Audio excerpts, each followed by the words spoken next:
Oi pessoal, aqui Luiz Eduardo novamente para dar sequência à videoaula de introdução a visualbasic.net.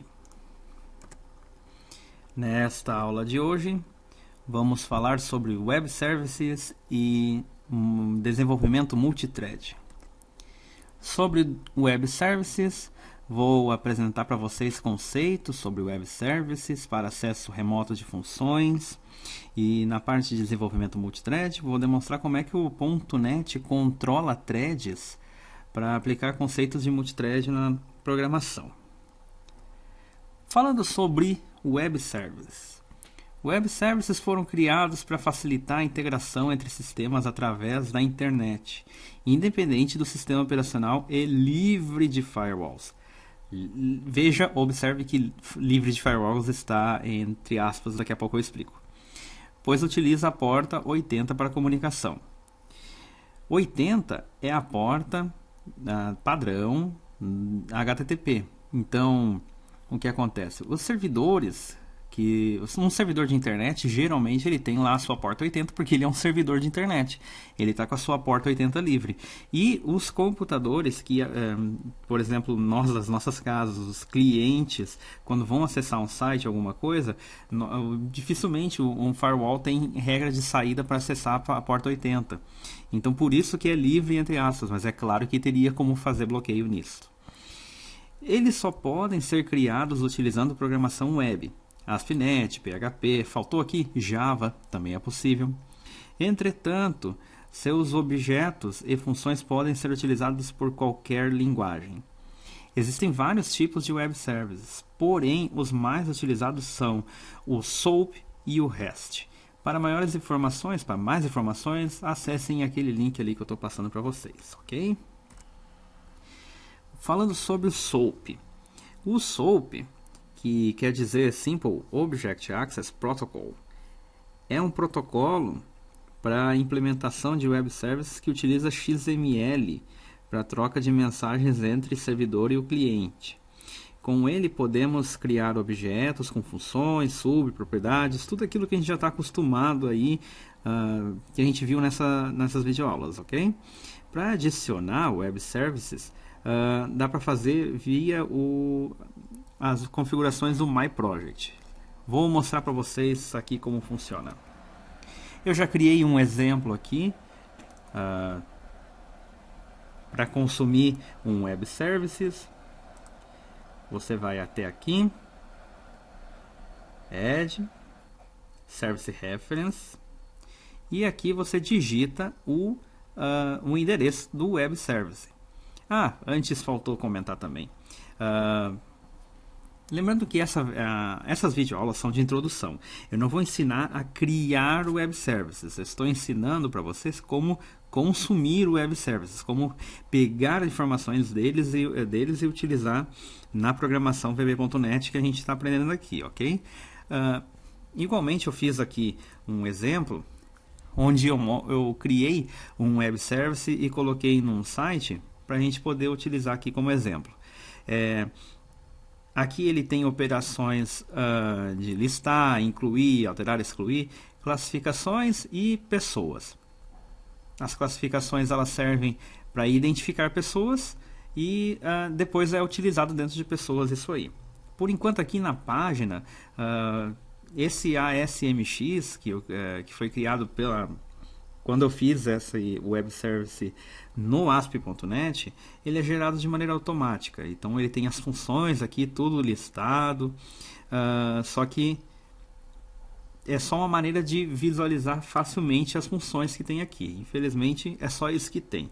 O máximo que ele aparece aqui é alguma explicação quando entra aqui dentro, mostrando o que acontece, o tipo de retorno, como é que são as informações que vêm, que vão.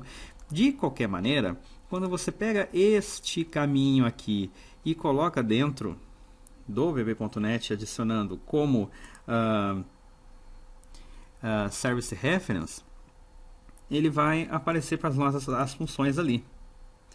Eu dou um Go, ele já lista aqui os serviços que tem, as funções que tem, e no que eu dar um OK aqui, ele vai adicionar aqui a referência.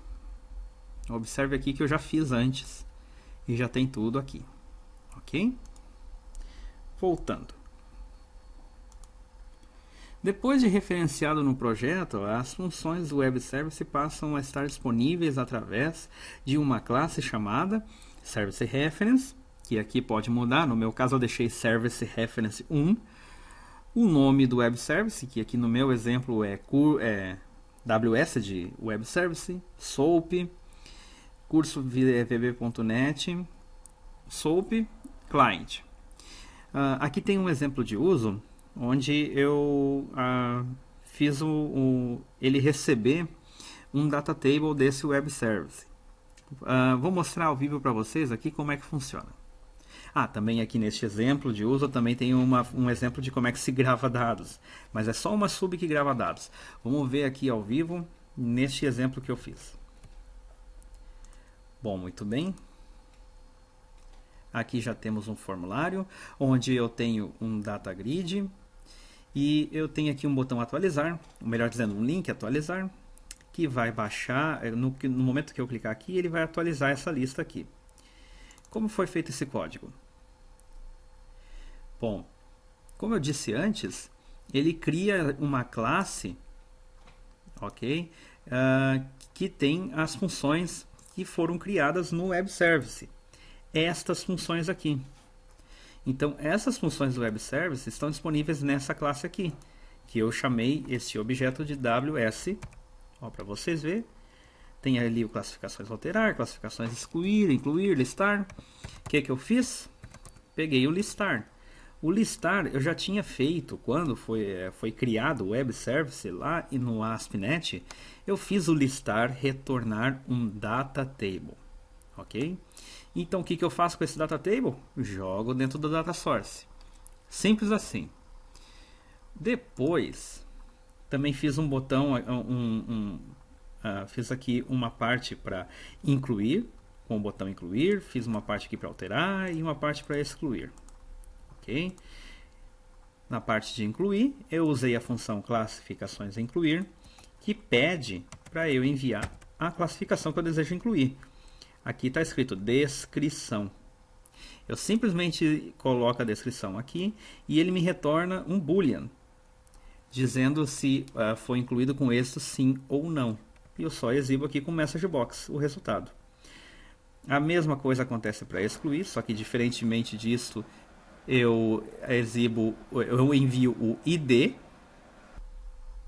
O ID também retorna true ou false, e aqui eu exibo no message box se foi excluído sim ou não. A parte de alteração é um pouco diferente. Eu envio o ID que eu quero alterar e a sua descrição. Mas a parte fora isso, ele também retorna um booleano que daí eu consigo dizer para o usuário se foi incluído ou não. Vou mostrar para vocês aqui passo a passo. Vou colocar um breakpoint aqui. Vamos rodar isso. Aqui está. Ele cria a conexão lá com o Web Service e ele faz o download deste data source e coloca aqui dentro. Muito simples. E aqui está o que está lá dentro do Web Service. Tem uma classificação programador, classificação vagabundo, classificação visitante. Eu posso criar uma classificação teste aqui. Teste. Deixa eu colocar um breakpoint aqui também. Teste. Veja, estou colocando teste dentro do meu Web Service. Já foi incluído com êxito. E no que eu dou um atualizar, está lá ele. Agora eu quero excluir este teste. Eu uso a função que o meu Web Service traz aqui de exclusão. Lembrando que o Web Service é uma comunicação entre dois sistemas, ok? Existe a parte que o programador do lado de lá fez, tá? Existe que é a parte do Web Service com as suas funções e tal, e você do lado de cá consome essas funções que já estão prontas. Excluído, e no que eu atualizo está aqui. Ok? Este é o web service do tipo SOAP, tá? Agora falando do tipo REST. Os web services do tipo REST possuem um funcionamento muito mais simples sem o protocolo adicional como ocorre no SOAP. Os dados são trocados via XML, JSON ou texto puro usando verbos HTTP para identificar operações. Verbos HTTP também é uma questão um pouco mais avançada, não cabe muito nessas aulas que nós estamos tendo, mas para vocês entenderem, geralmente quando vocês estão lendo informações da internet, vocês estão estão utilizando o verbo get, que é para pegar informações de um servidor. Quando vocês preenchem um formulário e este formulário é enviado para o servidor, vocês estão utilizando o verbo post, ok? E existem outros verbos também que são o put, o delete. Eu vou estar explicando para vocês aqui na sequência. Então, para utilizar o web services do tipo REST, ele utiliza esses tipos de verbos diferentes para identificar o que vocês estão querendo fazer dentro do web service. Então, quando vocês utilizarem o get, por exemplo, num caminho lá do site barra pessoas, ele vai entender que vocês querem retornar uma lista da pessoa. Ao invés de ser uma função, como eu criei ali antes, classificação, listar, vocês vão apenas abrir apenas abrir o caminho e dar um get, fazer uma leitura e ele vai retornar a lista diretamente. Muito mais simples. O post é a mesma coisa, vocês simplesmente vão acessar este caminho e vão enviar dados utilizando o post. Ele vai criar uma nova pessoa. Quando for o put, indicando aí o ID, vocês vão estar atualizando dados de uma pessoa. E se for delete, com o mesmo caminho vocês vão estar apagando. Observem que é uma representação muito mais simples do que o do método SOAP que eu tinha comentado antes. É uma questão um pouco diferente. Este tipo de web service ele é muito utilizado para aplicativos mobile. É bastante utilizado. O método SOAP, apesar de ter as funções bonitinhas, fica lá dentro do VB.NET, como se fosse uma DLL, está um pouco em desuso. Ok? Esse tipo de web service aqui é mais utilizado ultimamente. Tá?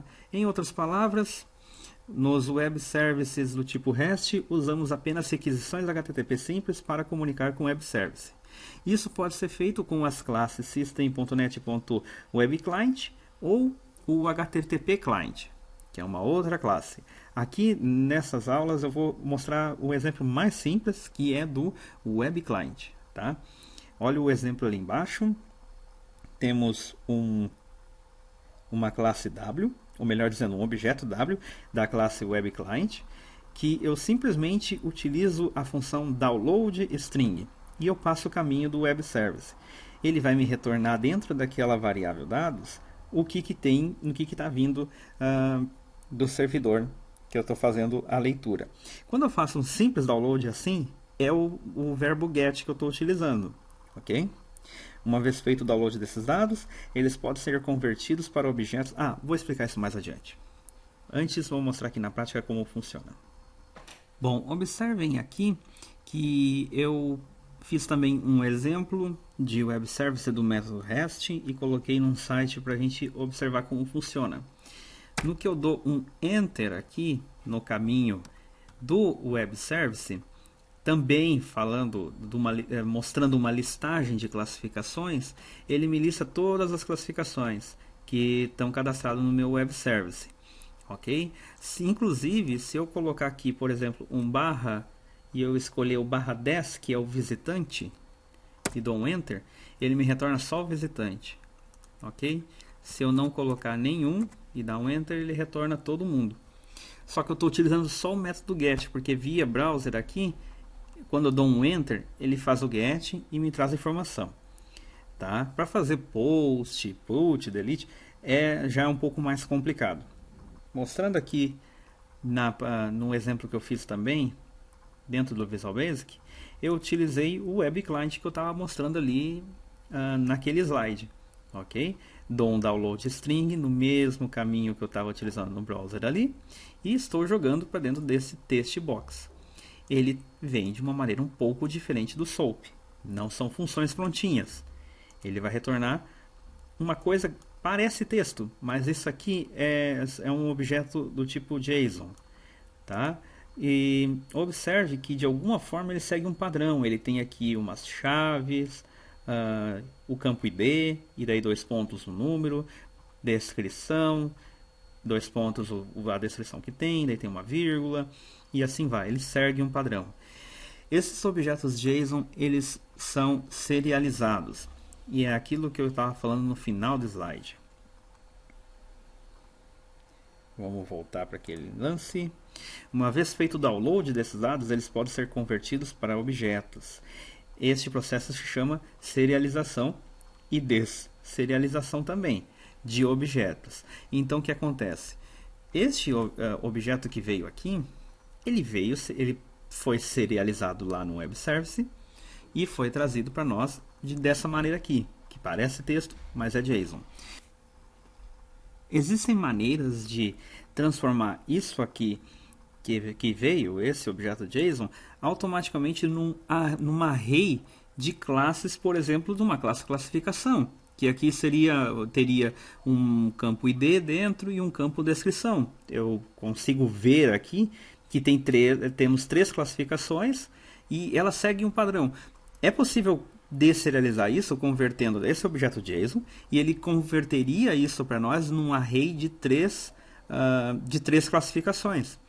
Só que isso é um trabalho um pouco mais avançado, fica para vocês pesquisarem, se vocês quiserem saber mais informações sobre serialização e desserialização de objetos, ok? Vamos lá. Este é o web service do tipo REST. Agora falando sobre multithread. Uma thread é uma linha de execução de um programa. Quando um programa é executado, uma thread principal é criada para acompanhar essa execução. Entretanto, uma thread só pode executar comandos em sequência. Sendo assim, somente depois de executar um comando é que o próximo será executado. O VB.NET permite criar threads adicionais que, ao serem executadas, criam uma nova linha de execução separada da principal. Para a manipulação de threads, o VB conta com as classes thread e task. Ok? Vamos falar então só por enquanto da classe thread. A classe thread, que está no namespace System Threading, permite criar uma nova linha de execução a partir de uma sub. Ok? As propriedades mais importantes, temos a name, que é um nome amigável para se dar essa thread. Uma propriedade chamada isAlive, que indica se a thread está sendo executada ainda. Os métodos, muito importante o construtor, porque no construtor a gente indica com address of o endereço dessa sub que ele vai executar. E daí depois temos o start, que inicia uma thread, o abort, que finaliza a thread e gera uma exception. E temos o join, que aguarda a finalização da thread. Ok? Aqui temos um exemplo de uso, onde foi feita uma sub que executa um processo muito longo. Eu vou mostrar isso para vocês ao vivo. Aqui está. No meu exemplo, temos só um botão ali de executar e tem isso aqui é o marquee. Marquee é uma barra progressiva que fica ali correndo, mostrando que de alguma forma o programa está sendo executado, tá? Não tem nada de importante naquela barra, a não ser o fato de vocês verem que o programa está rodando, tá? Ela não tem nada executando por baixo, é só para vocês verem que o programa está executando mesmo, tá? O que acontece? Eu já coloquei aqui a minha função teste, meu teste, que concatena mais de 1 milhão de vezes essa string aqui, tá? E antes de criar essa thread, eu vou mostrar para vocês o que acontece se eu simplesmente chamar o meu teste no botão executar. Observa que o programa parou, ele está executando a minha função longa, tá? Se eu botar um breakpoint aqui, ele vai parar. ok? Mas ainda falta o quê? Está recém em 73 mil. Para 1 milhão falta muita coisa ainda. Então o que acontece? O meu programa parou. Ele deu a clássica travada. Ok? Isso é muito comum. O pessoal sempre fala assim, o programa travou. Por que ele travou? Porque ele começou a executar uma operação muito longa. Tá? Vai voltar a funcionar? Vai voltar. Quando ele terminar 1 milhão de concatenação aqui que a gente fez, ele vai voltar a funcionar. Mas por enquanto não. E ele vai travar tudo o que tem na tela.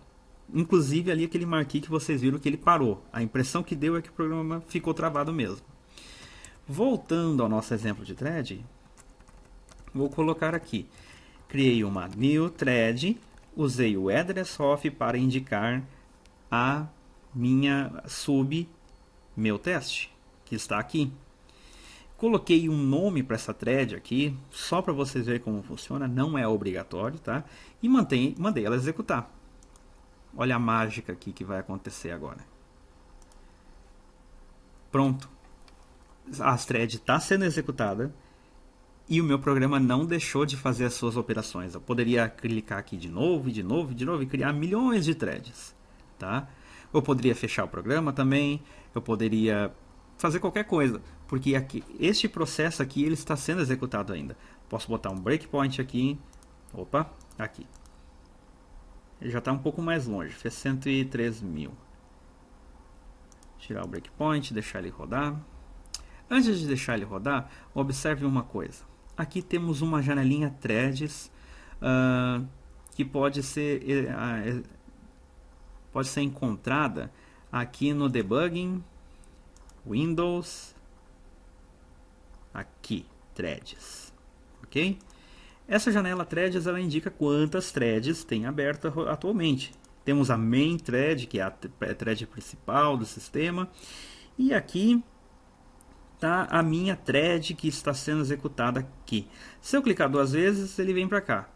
Se eu clicar 2 vezes aqui na thread principal, ele não vai dizer nada, porque no preciso momento não tem nada executando na minha thread principal, mas através dessa janelinha thread eu posso navegar entre as threads e ele vai me dizendo o que ele está executando no momento. Ok? Só para vocês saberem que existe. Bom, observem outra coisa também. Meu programa está funcionando, está tudo certo.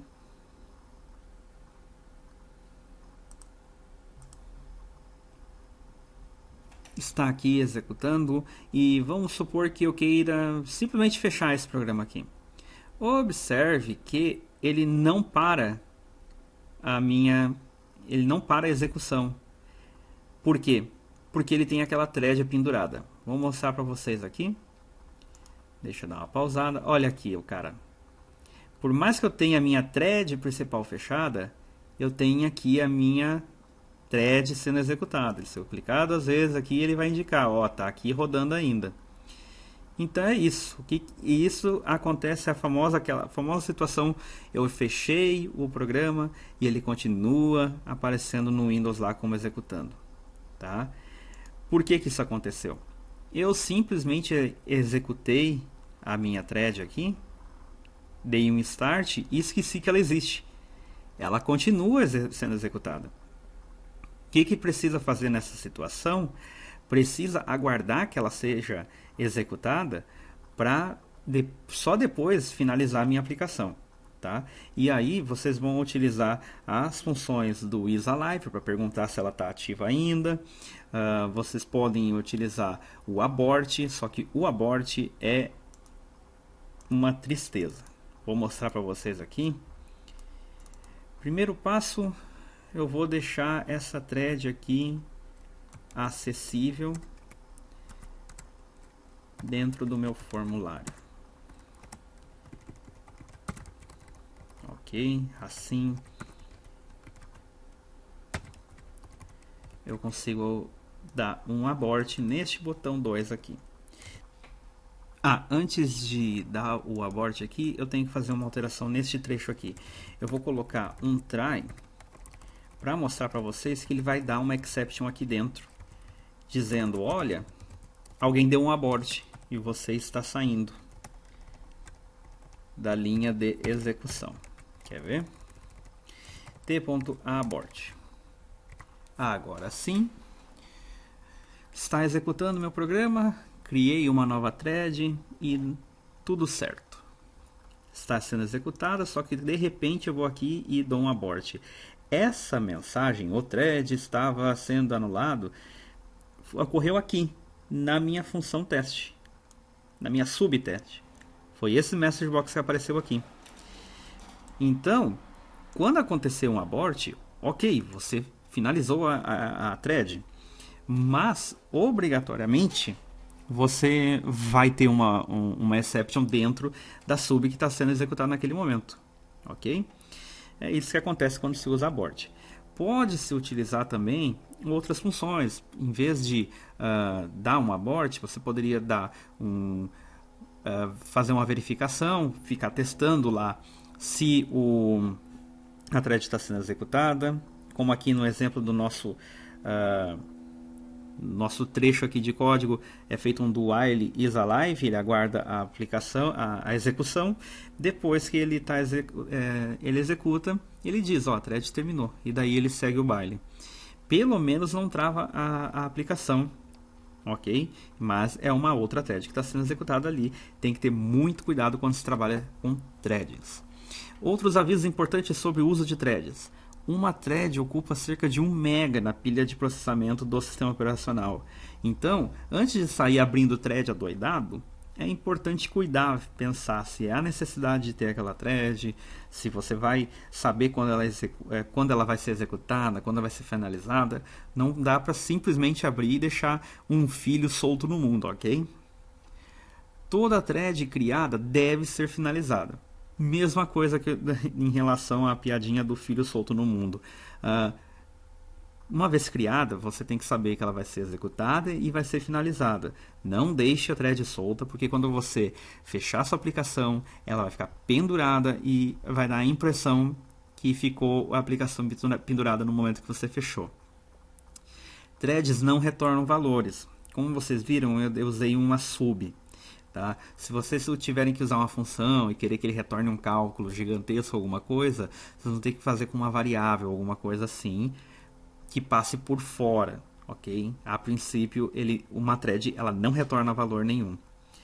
Exceptions que ocorrem dentro das threads precisam ser tratadas. Vocês viram ali no exemplo que eu fiz, eu coloquei um try dentro da função no meu teste, na minha sub meu teste. Se vocês não tratarem exceptions lá dentro dessas funções que vocês estão criando, a thread simplesmente não vai aparecer na tela. E pode acontecer desculpa, a thread não, a exception não vai aparecer na tela. Vocês podem não saber o que está acontecendo de errado. E assim vocês vão ter um trecho de código que tem um erro, alguma coisa, e vocês nunca vão saber. Muito cuidado com isso. Cuidado com threads que compartilham recursos como variáveis, arquivos, etc. Se vocês tiverem uma série de threads acessando o mesmo arquivo, pode ficar um pouco bagunçado e vocês não saber qual foi a thread que fez o quê. Outra dica importante, evite o uso de abort. Vocês viram ali que quando eu dei um abort, ele criou uma exception. E quando você cria uma exception e ela não é tratada, isso pro .NET fica como uma situação, um erro não manipulado. Isso pode dar log no Windows, começa a tornar o sistema um pouco instável, ok? Evite o uso de abort para isso. Se for utilizar o abort, ok, mas que faça um try para isso, tá? Porque vai dar uma exception. Agora falando sobre as classes task. A classe task que está no namespace System Threading também faz com que o .NET execute tarefas e retorne quando essas estiverem concluídas.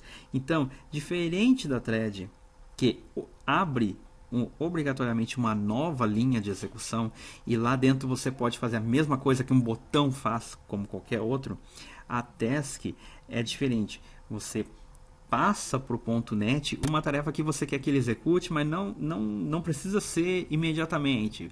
Uma tarefa que pode ser executada e ele vai executar em paralelo e ele vai te retornar quando tiver concluído. Tá? As propriedades mais comuns é o isCompleted, que indica se a task foi completada, o isFaulted, que indica se houve uma exception dentro da task que não foi tratada, e o result, e essa sim retorna resultado se for uma função. Nos métodos temos o construtor, que também se indica com o address of o endereço da sub ou função. A diferença é que também no momento do construtor se indica o tipo do retorno, se você quer que ele retorne algo sim ou não. Temos o start, que inicia a execução da task, e o wait, que aguarda a finalização da task se você quiser aguardar. Ok? Aqui temos um exemplo de uso. Vamos ver ao vivo como funciona. Muito bem, aqui está o código. Já deixei ele colocado na nossa aplicação de teste. E executando aqui, o que acontece? Lembrando, é uma task do tipo string, e aqui eu estou indicando a minha função, meu teste. Dessa vez é uma função que retorna string. Ela não vai concatenar tantas vezes a string, é só 10 vezes, ok? Só que cada vez que ele concatenar, ele vai aguardar um segundo. E depois que tiver concatenado de 0 a 9, ele vai retornar para cá e vai exibir aqui no meu result o message box aqui. Aqui acontece uma situação bem interessante. Se eu não dar o result aqui, ele não trava a execução, fica muito parecido com uma thread. A diferença é que ele não abre necessariamente uma thread, é o .NET que executa isso aqui nas threads que tem lá disponível para ele.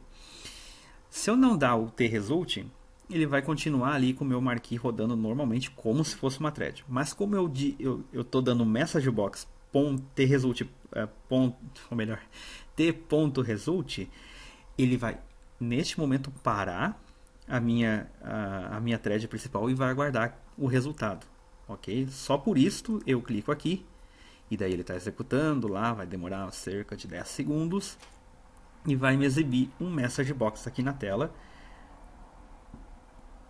com o valor. Está aqui o retorno. Fazendo aqui uma mudança um pouco no nosso código, eu posso incluir aquele teste do faça enquanto não estiver completo a minha task. Ele vai dar um doEvents.